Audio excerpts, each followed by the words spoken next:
엄마들이 고민 상담하시는 것들은 이제 생활 습관이에요. 잠자기, 씻는 거, 방 청소 이런 것들인데요. 사춘기가 오면 잘 하던 아이들도 잘 안 되는 경우는 있고요.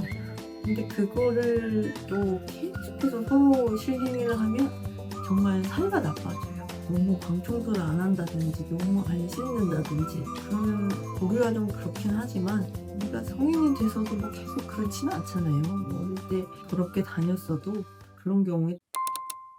안녕하세요. 영샘라디오의 수영쌤입니다.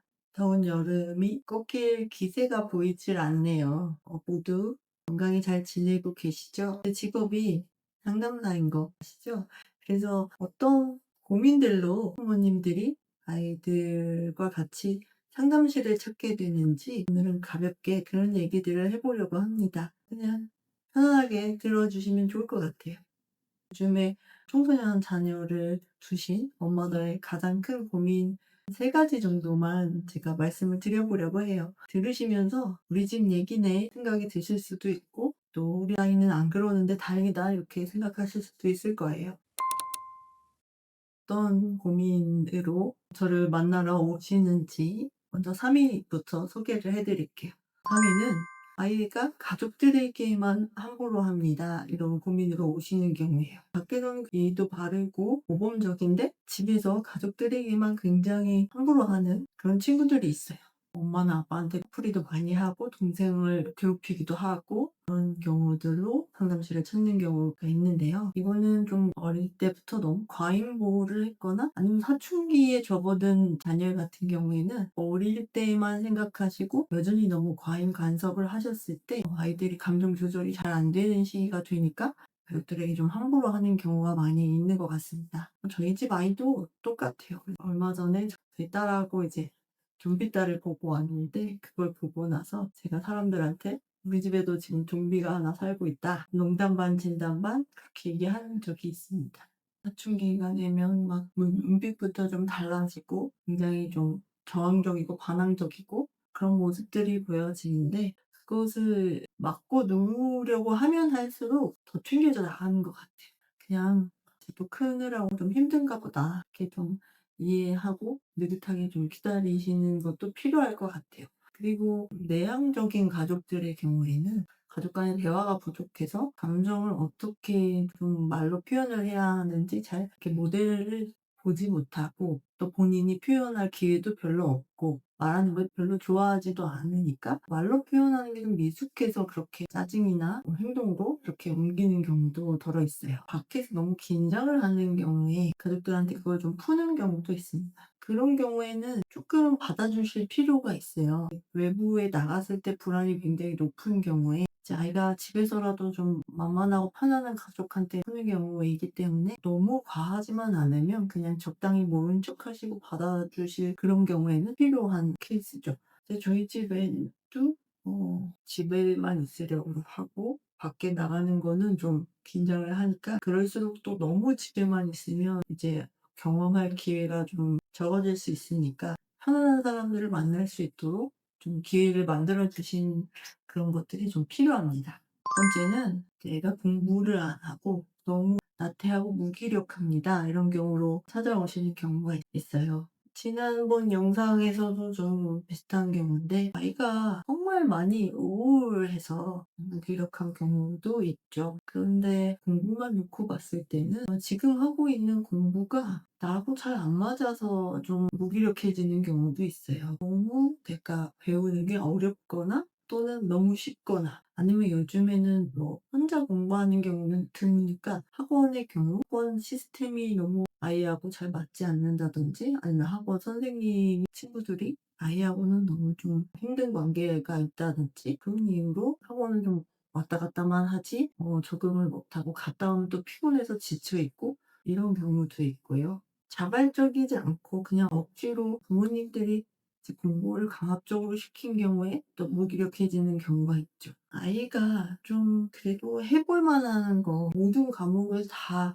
이렇게 건드리는 것보다는 그래도 좀 본인이 좋아하고 좀 잘할 거 하나라도 애가 성취감을 느껴보는 게 저는 중요하다고 생각을 합니다. 그래서 오시는 학부모님들께도 그렇게 좀 얘기를 해 드리고요. 입시가 중요한 사회이기 때문에 정말 고등학생으로 가면 갈수록 부모님하고 성적이나 공부 때문에 갈등이 좀 많아져서 상담을 오시기는 합니다. 우리가 살아봐서 알잖아요. 공부가 정말 다가 아니고, 공부나 학벌이 좋다고 해서 그게 정말 그 사람이 행복하냐, 그건 또 다른 문제이니까요. 아이가 뭘 하고 싶고 또 어떤 것을 즐거워하는지, 그런 것도 같이 좀 대화를 해 보시면 좋을 것 같습니다. 대망의 1 입니다. 아이가 핸드폰만 합니다.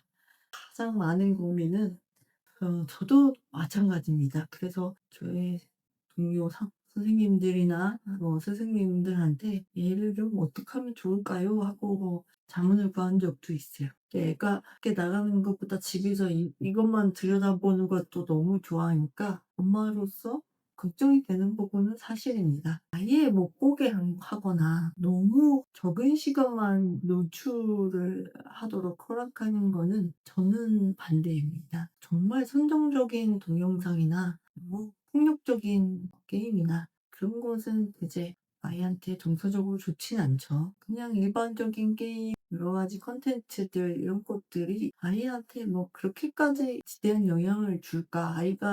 이 아이가 어쨌든 목표점이 자라서 여기라고 하면 그게 정말 그렇게 큰 대세에 영향을 줄까 하면 또 그거는 아니라고 생각을 합니다. 그래서 지금 저희 아이 같은 경우에는 영화도 개봉을 했는데 전독시에 빠져서 정말 미친 듯이 지금 그것만 보고 있습니다. 웹툰으로 그거를 꽤 장편인 걸로 알고 있는데 몇 번을 돌려보더라고요, 새벽까지. "왜 이렇게 그것만 보는 거야?" 그랬을 때 그냥 대답은 단순해요. 다 재밌다고 하더라고요. 소설책도 사 달라 그래서 전독시 소설도 읽고, 그거 하다가 학원 숙제도 안 해 가서 선생님들한테 좀 혼나기도 하고. 근데 사실 그게 그렇게 저는 걱정이 되진 않아요. 과한 통제보다는 그를 왜 좋아하는지, 그게 왜 재밌는지 아이하고 그런 얘기를 좀 해 보시면 좋을 것 같아요. 그리고 직접 그거를 같이 경험해 보시는 건 더 좋죠. 같이 공유할 수 있는 이제 친구가 생기는 거니까요, 아이로서는. 이제 나를 못하게 하는 입장이 아니라 공유할 수 있는 대상이 부모가 된다면 저는 너무 좋을 것 같아요. 가끔 상담실에 오시는 부모님들 중에서 뭐 아빠랑 아이랑 이렇게 게임을 한다든지 그런 경우도 좀 종종 있는데요. 너무 보기가 좋더라고요. 걱정되시는 부분은 이해가 됩니다. 그것만 하느라고 해야 될 걸 뭐 하나도 하지 않고, 또 여자들 같은 경우에는 틱톡이나 인스타에 너무 빠져서 또 위험한 상황이 생길 수도 있고, 남자애들 같은 경우에는 뭐 밤새워서 게임만 하고 또 현질한다고 돈 쓰고 여러 가지 우려사항들이 있지만, 적당히 조절할 수 있게 좀 도와주시고, 엄청난 문제가 생길 거는 아니니까 아이들을 믿어주시고 같이 협력자의 위치에서 좀 바라봐 주시면 좋을 것 같습니다. 아이들 고민 탑3에는 못 들어갔지만 기타 엄마들이 좀 고민 상담하시는 것들은 이제 생활 습관이에요. 잠자기, 씻는 거, 방 청소 뭐 이런 것들인데요. 생활 습관들은 초등학교 저학년 때까지 좀 많이 잡힐 수 있게 도와주시면 좋을 것 같고, 사춘기가 오면 잘하던 아이들도 좀 잘 안 되는 경우가 좀 있고요. 근데 그거를 또 계속해서 서로 실갱이를 하면 정말 사이가 나빠져요. 진짜, 진짜 '나는 이거 하나는 포기 못 하겠다.' 하는 거 하나 정도만 이렇게 말씀을 하시고, 대부분은 그냥 모른 척 이렇게 좀 놔두시면 좋을 것 같아요. 애가 좀 너무 방 청소를 안 한다든지 너무 안 씻는다든지 그러면은 보기가 좀 그렇긴 하지만, 우리가 성인이 돼서도 뭐 계속 그렇지는 않잖아요. 뭐 어릴 때 더럽게 다녔어도 그런 경우에 또 이성 친구 생기면 "잘 씻어요." 뭐 이렇게 말씀을 드리기도 하고, 청소 같은 경우에는 더러우면 그냥 조용히 문을 좀, 그 방문을 닫아 버리세요. 말씀을 드리기도 해요. 실제로 저도 그렇게 하고 있고요. 저희 애 방도 정말 더럽고 그래요. 방송에서 자기 얘기하지 말라 그랬는데 어쩔 수가 없네요. 이렇게 공유를 해야 또 현실감이 있긴 하니까. 어차피 저희 애는 제 콘텐츠를 안 보기 때문에. 이거는 제 딸 옷이에요. 이제 옷을 같이 입어도 될 정도로 몸은 이미 다 큰 것 같아요, 사춘기가 되면. 그래서 어른과 아이의 중간 정도로 벌써 아이가 어느새 커 버렸고, 내 품에서 이 아이를 돌볼 수 있는 시간도 이제 얼마 남지 않았구나. 하루하루는 긴데 생각해 보면 길어야 한 5-6년 정도, 중학생이라고 생각을 하면 5-6년 정도인데, 어머님들께 또 그렇게 말씀을 드리죠. "정말 짧고 귀한 시간이다. 그 시간에 뭔가 아이와 대립하고 실갱이 하느라고 시간을 다 보내시지 마시고."